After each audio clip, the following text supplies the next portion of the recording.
सभी को राम राम। आज संडे है और मैं आप लोगों को पिछले हफ्ते की ऑटोमोबाइल न्यूज इस वीडियो में बताने वाला हूं।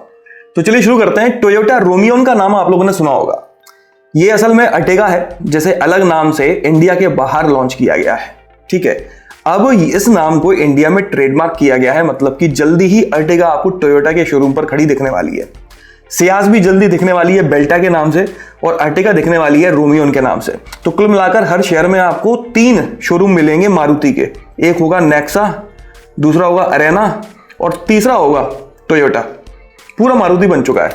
अपोलो टायर्स के बारे में तो आपने सुना ही होगा। इन लोगों ने प्रीमियम कार्स और टू व्हीलर्स के लिए एक नई टायर्स की सीरीज लॉन्च करी है, जिसका नाम है रेडस्टीन या फिर वी रेडस्टीन, जो भी बोलना चाहो। कुल मिलाकर एक नई सीरीज लॉन्च हुई है। पेट्रोलियम और नेचुरल गैस मिनिस्टर ने पेट्रोल और डीजल के ऊपर लगने वाले टैक्स को बचाने के लिए एक सफाई दी है, मतलब उसको सपोर्ट में सफाई दी है कि सही लग रहा है टैक्स। उनका कहना है कि ये जो टैक्स है वो सोशल वेलफेयर और सोशल नीड्स को पूरा करने में लगाया जाता है। तो ऑब्वियसली आप उसी में ही लगाओगे, आप कुछ अलग नहीं कर रहे। बट बात यह है कि बात होनी चाहिए कि इतना टैक्स है क्यों। पेट्रोल पर 54%, डीजल पर 48% टैक्स लग रहा है। जब क्रूड ऑयल के रेट्स इतने ज्यादा हैं तो आपको इन टैक्सेस को कम करना चाहिए ताकि जनता को थोड़ी राहत मिले, लेकिन उल्टा आप कुछ नहीं कर रहे। तो भाई मेन पॉइंट पे बात करो, ज्यादा मत भटको। लंदन अगर आप गए हैं या आपने मूवीज में देखा होगा, लंदन की सड़कों पर एक पर्टिकुलर डिजाइन की टैक्सीज घूमती हैं जो काफी फेमस है। वो टैक्सीज, उनका नाम है TX, उनका लेटेस्ट जनरेशन है, TX नाम है। ये टैक्सीज आपको जल्दी ही इंडिया में देखने को मिलने वाली हैं। लंदन इलेक्ट्रिक व्हीकल कंपनी ये टैक्सीज को बनाती है, और ये कंपनी वैसे तो यूके बेस्ड है, लेकिन एक चाइनीज कंपनी गीली मोटर्स ने इस कंपनी को खरीदा हुआ है। ठीक है, तो भाई जल्दी ही इस तरह की टैक्सीज इंडिया में देखने को मिलने वाली है। जैगवार XF फेसलिफ्ट को लॉन्च कर दिया गया है। ये 71.6 लाख रुपीस से शुरू होकर 76 लाख रुपीस तक की मिल जाती है। इस बार ये इंपोर्ट होगी, इसलिए इसके प्राइसेस थोड़े ज्यादा हैं। पेट्रोल डीजल दोनों में ही मिलती है। डीजल इंजन में आपको इस बार माइल्ड हाइब्रिड टेक्नोलॉजी मिलने वाली है, तो भाई माइलेज पहले से बेहतर मिलेगा। स्कोडा कामिक रैली कंसेप्ट को टीज किया गया है अनवील करने के पहले।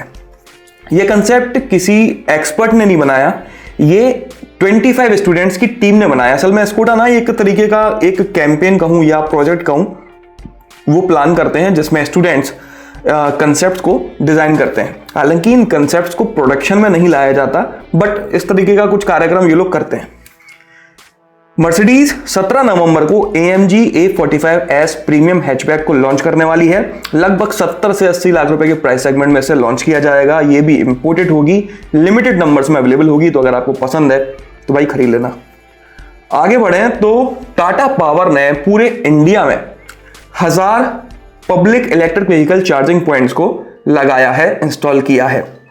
इसके पहले इनके काफी कम थे, लेकिन अब 1000 और कर दिए हैं। तो अब कुल मिलाकर लगभग 180 शहरों में टाटा पावर के चार्जिंग पॉइंट्स आपको मिल जाएंगे। तो भाई इलेक्ट्रिक फील्ड के मामले में टाटा काफी तेजी से आगे बढ़ रहा है। इनकी नेक्सॉन भी काफी बिक रही है, टिगोर इलेक्ट्रिक के भी काफी तगड़ा रिस्पॉन्स है, और एक के बाद एक चार्जिंग स्टेशन इंस्टॉल करते ही चले जा रहे हैं।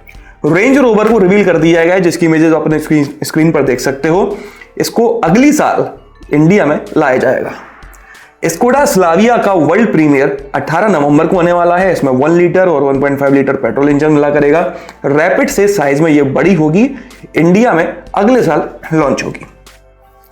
क्रेटा के फेसलिफ्ट के बारे में मैंने आप लोगों को पिछले हफ्ते बताया था, उसे टेस्ट करते हुए देखा गया था, और अब ये पता चला है कि नवंबर में इसे ऑफिशियली अनवील किया जाएगा। इसके अलावा एक और खास बात, इस क्रेटा के फेसलिफ्ट में आपको ADAS feature, advanced driver assistant system मिलने वाला है। इसके अलावा कुछ और भी नए फीचर्स इसमें ऐड किए जाएंगे, तो ऑब्वियसली इसके टॉप वेरिएंट की प्राइसिंग जो है वो ज्यादा हो जाएगी।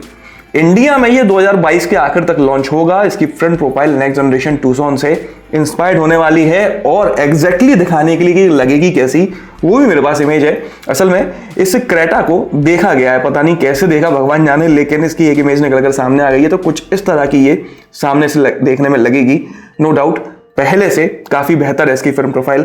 हो सकता है आपको पसंद नहीं आए, बट पर्सनली मुझे इसकी फ्रंट प्रोफाइल अब ज्यादा बेहतर लग रही है। बाकी रियर प्रोफाइल में मेरे हिसाब से शायद कोई चेंज नहीं है, और ना ही साइड प्रोफाइल में होगा।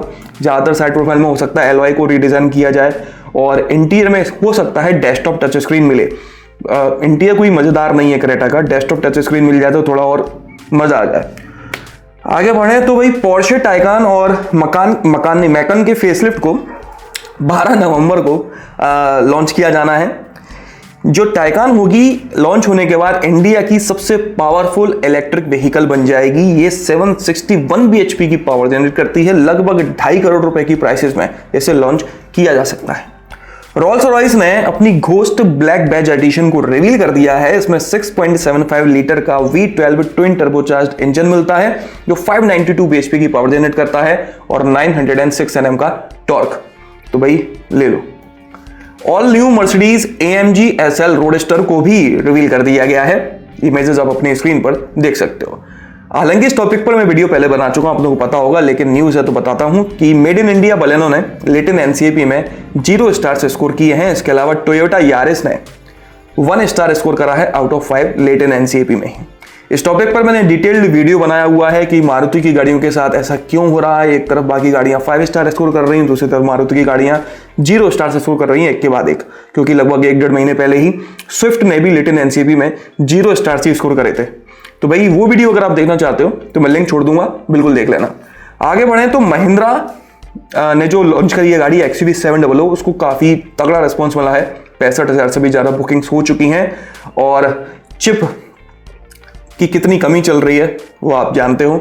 चिप मतलब कई सारे लोग पूछते हैं चिप क्या, सेमीकंडक्टर चिप, उसकी काफ़ी कमी चल रही है तो उतनी सप्लाई नहीं हो पा रही है। लेकिन जैसे तैसे महिंद्रा ने अब ये बोला है कि मिड जनवरी तक हम लगभग 14,000 कस्टमर्स को XUV दे देंगे। तो देखते हैं मिलती है नहीं मिलती है। और अब अगर आप बुक कराते हो तो लगभग इस गाड़ी की वेटिंग पीरियड जो है वो 1 साल या उससे भी ऊपर हो चुका है। तो भाई बड़ा मुश्किल है इस समय गाड़ी खरीदना, चाहे कितना भी पैसों गाड़ी नहीं मिल रही यार। टोयोटा ने अपनी first fully electric SUV BZ4X को रिवील किया है। इसमें 71.4 kWh की बैटरी मिलती है जो 204 to 218 bhp की पावर जनरेट करती है। 265 to 336 Nm का टॉर्क जनरेट करती है। एक बार फुल चार्ज करने पर इसे 450 किलोमीटर तक चलाया जा सकता है। ये इंडिया आएगी नहीं आएगी पता नहीं, क्योंकि टोयोटा वाले तो भैया अलग ही दुनिया में है। ओला S1 और S1 Pro की टेस्ट राइड्स आपको 10 नवंबर से मिलना शुरू होंगी। अब मुझे नहीं लगता है ओवरऑल इंडिया मिलेंगी, जो मेजर सिटीज़ हैं वहाँ पर ये टेस्ट राइड मिलेंगी। तो आप जाके खरीदो, बुक तो आपने ऑब्वियसली करा ही दी होगी। और डिलीवरीज कब से मिलेंगी वो अभी तक एग्जैक्ट डेट या कोई एक्सपेक्टेड टाइम अराइवल वगैरह कुछ नहीं पता। कुछ समय पहले मैंने आप लोग बताया था कि भाई भारत सीरीज नंबर प्लेट्स मिलने वाली हैं उन लोगों को जो बार बार अपना स्टेट चेंज करते रहते हैं अपने काम के चक्कर में। मतलब कि ऐसा नहीं कि आप बस लेना चाहते हो, आपके पास रीजन होना चाहिए, आप एक एम्प्लॉय होने चाहिए कंपनी के और उस कंपनी के एम्प्लॉय होने चाहिए जिसके अलग अलग स्टेट्स में ऑफिस हैं, तो आप ये नंबर प्लेट ले सकते हो। और ये नंबर प्लेट अब मिलना शुरू हो गई है। XUV700 की डिलीवरीज जो हैं वो स्टार्ट हो चुकी हैं। जो मेडल विनर हैं सुमित जी और नीरज जी, उनको डिलीवरीज भी मिल चुकी हैं। भाई एक खबर मिली है, मुझे नहीं पता इसके पीछे कितना सच है, बट खबर मिली है कि एंडेवर वापस से इंडिया आने वाली है, लेकिन उसमें डीजल इंजन अलग होगा और वो इंपोर्टेड होगी। तो भाई उन प्राइसेस में आपको नहीं मिलेगी जिनमें पहले मिला करती थी। अब एंडेवर मतलब कि जो जिन प्राइस में मिला करती थी वही गाड़ी जब उन्हीं कस्टमर्स को महंगी मिलेगी तो वापस से उसे रिस्पॉन्स नहीं मिलेगा। फोर्ड वाले फिर कहेंगे यार इंडियंस ने फिर रिस्पॉन्स नहीं दिया, इनका तरीका ही गलत है। भाई तुम्हारी टेक्निक ही गलत है। आगे बढ़ते हैं, फोर्ड वाला को कुछ नहीं हो सकता। नेक्स्ट जनरेशन टूसॉन को पहली बार इंडिया में टेस्ट करते हुए देखा गया है। ये अगर इंडिया आती है ये सुपर सेक्सी SUV होगी अभी तक की इस प्राइस रेंज में। अगर जिस प्राइस रेंज में अभी मिल रही है ये लगभग 30 से 35 लाख रुपए में, अगर इस प्राइस रेंज में ये लॉन्च हो जाती है ना तो नो डाउट इसकी सेल्स फिगर डबल ट्रिपल होने वाली है। बहुत गजब लुक्स हैं इसके, पर्सनली मुझे बहुत पसंद है। टाटा पंच माइक्रो SUV जो है उसकी डिलीवरीज स्टार्ट हो चुकी हैं। मुश्किल से 2 या 3 दिन हुए इसकी डिलीवरीज को स्टार्ट हुए और दिखने लगी है सड़कों पर, मतलब कि रिस्पॉन्स इसे मिल रहा है। आगे बढ़े तो भाई पैरालंपिक विनर हैं दीपा मलिक जी, उन्होंने रिक्वेस्ट की थी तो महिंद्रा एंड महिंद्रा ने एक कस्टमाइज्ड XUV700 तैयार करके दी है। उसमें उसकी खास बात यह है कि जो को ड्राइवर सीट है वो पूरी की पूरी मुड़ जाती है बाहर की तरफ को, मतलब कि उसमें बैठना और उतरना काफ़ी आसान हो जाता है। तो ये रिक्वेस्ट पर बना के दिए, तो बहुत बहुत अच्छा गेस्चर है महिंद्रा एंड महिंद्रा मोटर्स का। नेक्स्ट जनरेशन ऑल्टो को पहली बार इतना अच्छी तरह से क्लियरली टेस्ट करते हुए देखा गया है। बाकायदा एक वीडियो निकल कर आया है, एक यूट्यूबर हैं, नाम मुझे याद नहीं, उनका क्रेडिट जो है डिस्क्रिप्शन में मैं छोड़ दूंगा और वीडियो आप अपनी स्क्रीन पर देख ही सकते हो।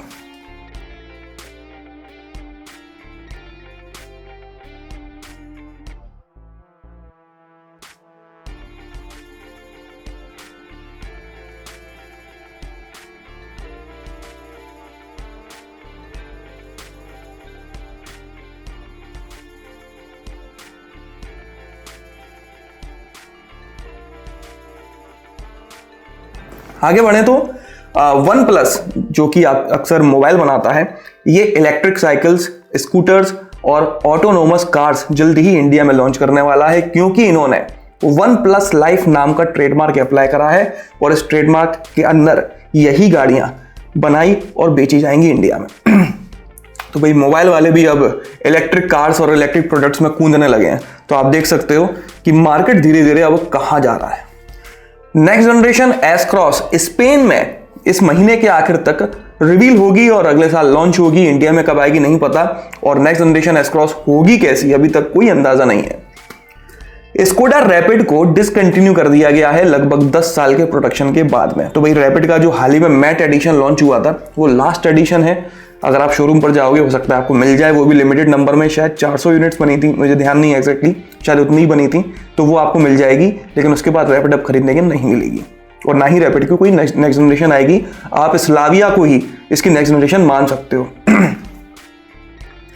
नेक्स्ट जनरेशन सेलेरियो वैसे तो आप लोग देख चुके हो, लेकिन और इमेजेस अगर आप देखना चाहते हो अच्छी तरह से तो स्क्रीन पर आ रही होगी, आप बिंदास देखो। फोर्स गुरखा की भी डिलीवरीज स्टार्ट हो चुकी हैं, तो भाई अगर आप चाहो तो बुक करा सकते हो। असल सबसे अच्छी बात यह है कि गुरखा आप बुक कराओगे तो आपको मिल जाएगी, बाकी गाड़ियां तो मिल ही नहीं रही हैं, गुरखा आपको मिल जाएगी। बड़ी दिक्कत है इस समय गाड़ी की। टू व्हीलर्स के बारे में बात कर लेते हैं तो कावासाकी G650 RS को लॉन्च कर दिया गया है 6.65 लाख रुपीस में। इसमें 649 सीसी का इंजन मिलता है जो 68 bhp की पावर जनरेट करता है और 64 Nm का टॉर्क। टीवीएस की ही एक कंपनी है नॉर्टन, इसने एक V4 SV सुपर बाइक को रिवील किया है। इसमें 1200 सीसी का इंजन मिलता है जो 187.5 bhp की पावर जनरेट करता है और 125 Nm का टॉर्क। और आगे बढ़ते हैं तो डुकाटी मल्टीस्ट्रेडा V4 पाइक्स पीक को अनवील किया गया है। इसमें भी 1158 सीसी का इंजन मिलता है जो 170 bhp की पावर जनरेट करता है और 125 Nm का टॉर्क। बजाज ने पल्सर N250 और F250 को लॉन्च किया है 1.38 लाख रुपीस और 1.40 लाख रुपीस में। इन दोनों ही गाड़ियों में 250 सीसी का इंजन मिलता है जो 24.5 bhp की पावर जनरेट करता है और 21.5 Nm का टॉर्क। ट्रायम्फ गोल्ड लाइन एडिशन के पूरे लाइनअप को रिवील कर दिया गया है, अगले साल यह लॉन्च होगा। बजाज ने डोमिनार 400 को भी लॉन्च किया है 2.17 लाख रुपीस में फैक्ट्री फिटेड एसेसरीज के साथ में। इनकी जो टीम होगी उन्होंने देखा होगा कि लोग बाग गाड़ी खरीदने के बाद ये एसेसरीज लगवाते हैं, तो वही एसेसरीज ये लोग लगाकर देना शुरू कर रहे हैं 2.17 लाख रुपीस में। 373.30 सीसी का इंजन इसमें मिलता है जो लगभग 40 bhp की पावर जनरेट करता है और 35 Nm का टॉर्क। तो भाई न्यूज तो इस हफ्ते की बस इतनी ही थी। इस वीडियो में तो बस इतना ही। आपका दिन शुभ रहे, धन्यवाद।